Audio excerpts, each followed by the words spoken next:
उसके बाद अगला सवाल था describe exchange of gases in plant. तो आप बताएंगे कि एक्सचेंज ऑफ गैसेस जो हो रही होती है प्लांट के अंदर वो हो रही होती है during photosynthesis as well as respiration. चाहें तो यहाँ तक भी लिख सकते हैं, इसको स्किप करना है तो करते हैं क्योंकि आंसर थोड़ा सा जो है वो हमारा बड़ा हो गया है इसके अंदर, तो अब यहाँ तक भी लिख सकते हैं। बाकी ये बता दें कि रिस्पायरेशन जो होती है वो दिन में भी हो रही होती है, रात में भी हो रही होती है, और फोटोसिंथेसिस सिर्फ और सिर्फ लाइट की प्रेजेंस के अंदर हो रही होती है डे में, ओनली इन दो सेल्स जिनके अंदर क्लोरोफिल होता है, जबकि रिस्पायरेशन हर सेल के अंदर होती है जिसके अंदर क्लोरोफिल हो नहीं हो। ठीक है, ये वाली बात थी। इसके अलावा बता दें कि जो गैशियस एक्सचेंज जो थोड़ा सा फ़र्क होता है लोअर प्लांट्स के अंदर किस तरह से हो रही थी कि लोअर प्लांट्स खासकर जो इक्वेटिक वंस होते हैं जिनकी बॉडी बहुत ज़्यादा बड़ी नहीं होती, तो उनके आराम से गैसेज जो होती है वो डिफ्यूज़ कर जाती हैं, उनकी सेल मेम्ब्रेन से उनकी जो वेट बॉडी सर्फेसेस होती हैं उसी से आराम से डिफ्यूज़ करके चली जाती है, इनको किसी और ख़ास स्ट्रक्चर की ज़रूरत नहीं होती। जबकि जो हायर प्लांट्स होते हैं फिर उनके अंदर जो होते हैं लीव्स और स्टेम के अंदर स्ट्रक्चर डेवलप हो जाते हैं, जैसे कि उनके लीव्स के अंदर जो होती हैं वो स्पेशलाइज्ड पोर डेवलप हो जाती है। उनकी जो लीव थे वो क्यूटेलराइज थे, यानी कि उनकी जो सबसे आउटर मोस्ट लेयर थी लीव्स की जो कि एपिडर्मल लेयर होती है, उसके ऊपर भी एक वैक्सी लेयर थी जो कि वाटर की या फिर कह लें गैसेस की मूवमेंट को जो है वो एक तरह से रोक रही होती है कि वो वहाँ से इजीली डिफ्यूज़ ना करें। जैसे इनकी तो वेट सर्फेसिस से लोअर प्लांट्स की वेट सर्फेसिस से इजीली जो होते हैं वो गैस डिफ्यूज़ कर जाती थी क्योंकि इस तरह की कोई एक्सटर्नल कवरिंग भी नहीं थी। लेकिन इनके अंदर क्योंकि ये लैंड पे रह रहे होते हैं, इनको वाटर लॉस से ख़तरा होता है, इसलिए वो उसको प्रिवेंट करने के लिए क्यूटिकल डेवलप करते हैं अपनी एपिडर्मल लेयर में, आउटर लेयर के ऊपर। तो ये चीज़ भी प्रिवेंट करती है, ईजी डिफ्यूजन नहीं हो पाती इनके लीव से। तो इसलिए क्या करते हैं कि फिर इनकी जो पोस्ट डेवलप होते हैं, इनकी यही जो एपिडर्मल सेल्स होते हैं, ठीक है, जिसके ऊपर कवरिंग होती है, इसमें जो होते हैं बीच में ये इस तरह से थोड़े से गैप्स या पोस्ट डेवलप करते हैं जो कि माइक्रोस्कोपिक होते हैं, इनको स्टोमेटा कहते थे। इससे जो है वो आराम से क्या या ये कह लें कि जो स्टोमेटल जहाँ पे ये स्टोमेटल पोर डेवलप करते हैं वहाँ पे एपिडर्मल सेल भी जो होती है वो अपनी शेप चेंज कर लेता है, बीन शेप बना लेता है, और फिर उसके अंदर बीन शेप होता है, इस वजह से इसमें स्पेस आ जाती है। ठीक है, इस तरह से जब हो जाएगी कोई चीज़ तो उसके अंदर ऑटोमेटिकली एक माइक्रोस्कोपिक पोर डेवलप हो जाएगा जिसमें से आराम से जो है वो गैसेस जो है वो एक्सचेंज हो जाएंगी। ठीक है, तो इस तरह से ये स्टोमेटा से गैसेस एक्सचेंज करते हैं हायर प्लांट्स लीफ में, और स्टेम के अंदर जो खास करके जो वुडी स्टेम वाले जो होते हैं प्लांट्स, उनकी जो एपिडर्मस होती है यानी उनके वुड की जो आउटर लेयर होती है वो रिप्लेस हो जाती है नॉर्मल एपिडर्मल सेल से। कॉक्स सेल ये एक सेकेंडरी सेल होता है, ठीक है, उससे रिप्लेस हो जाती है। तो इन कॉक्स सेल के अंदर भी कुछ ऐसी स्पेसेस होती हैं जहाँ पे वो लूजली अरेंज हुए हुए होते हैं, बहुत टाइट नहीं होते, बहुत लिग्निफाइड नहीं होते, बहुत ज़्यादा इस तरह से नहीं होते कि उसमें से कोई रुकावट हो, यानी वो इस तरह की स्पेसेस डेवलप करते हैं जिनको लेंटिकल्स कहते हैं। फिर कॉक्स सेल के अंदर जो होती है वो लोकलाइज्ड रीजन्स होती हैं ऑफ लूजली अरेंज सेल्स जिनके अंदर एयर स्पेस होती है, वहाँ से फिर गैसेस एक्सचेंज हो रही थी।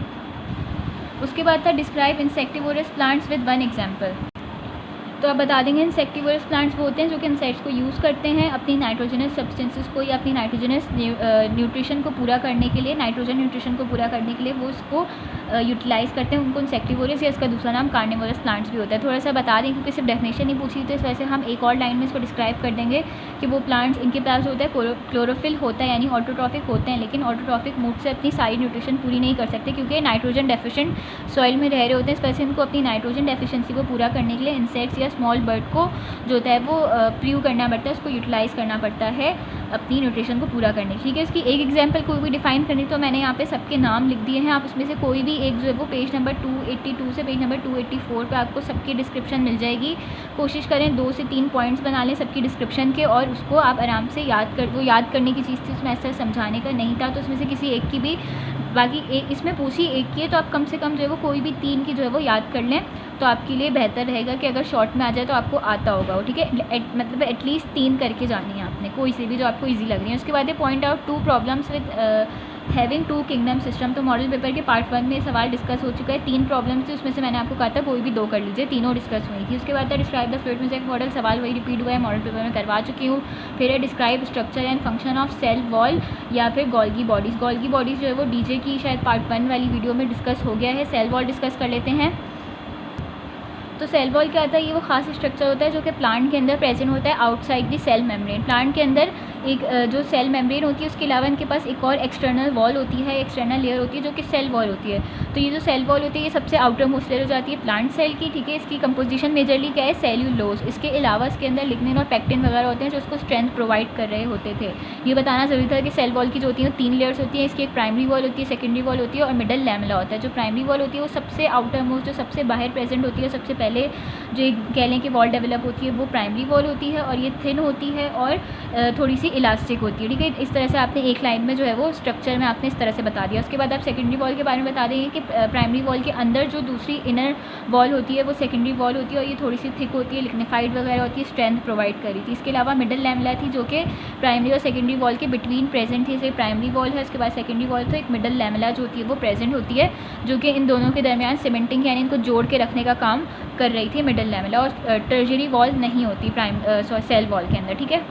उसके बाद आप इसके फंक्शन बता देंगे 3 के। ये सबसे आउटर मोस्ट है तो जाहिर सी बात है प्रोटेक्टिव होगी, शेप को मेंटेन करेगी सेल के, ठीक है। इसके अलावा एक और चीज़ के इनकी जो, क्योंकि ये एक एक्सटर्नल मतलब समझे कि एक एक्स्ट्रा और लेयर है, तो ये सेल को इसकी प्रोटेक्शन बहुत ज़्यादा, मतलब प्रोटेक्शन वाला पॉइंट होता है वो इंपॉर्टेंट हो जाता है, सेल को बर्स्ट होने से बचाती है, ठीक है, उसको प्रोटेक्ट करके रखती है। टर्जिड अगर प्लांट सेल जो होगा वो बहुत ज़्यादा उसके अंदर वाटर आएगा और वो टर्जिड हो जाएगा तो वो इतनी ईजिली बर्स्ट नहीं करेगा, क्योंकि उसके पास एक एक्सटर्नल प्रोटेक्टिव लेयर होती है सेल वॉल की, ठीक है। तो ये एक इंपॉर्टेंट पॉइंट है। उसके बाद ये भी कि ये जो होती है इसमें से कोई भी चीज़ आर पार हो सकती है, सेमी परमेबल होती है। इसके अलावा ये भी पढ़ा होगा अपनी सेल वॉल के अंदर जो ओपन स्पेसेस होती हैं, प्लाज्मोडेस्माटा, जो इनकी एक इस तरह से कंटिन्यूशन होती है एक सेल की दूसरे सेल से, वो इनके स्ट्रक्चर्स होते हैं जो कि एक तरह से कनेक्शन बना रहे थे, तो खुद भी ये परमेबल होते हैं, यानी आराम से सब्सटेंसेस को जो आर पार करा सकते हैं। इसके अलावा इनकी एक स्पेशल जो होती है वो पोर टाइप भी होते हैं, ओपनिंग्स भी होती हैं जो कि कंडक्शन करवा रही होती हैं वाटर की और डिफरेंट सॉल्यूट्स वगैरह की भी, तो ये सारे इसके इंपॉर्टेंट फंक्शन में आ जाते हैं। उसके बाद लास्ट सवाल था डायग्राम से रिलेटेड कि बैक्टीरिया की बनानी थी, structure of ovule, marchantia thallus, fern prothallus और मेल और फीमेल कोन ऑफ पाइनस, इन सब की मैंने आपको पेज नंबर और फिगर नंबर मेंशन कर दिया, ठीक है।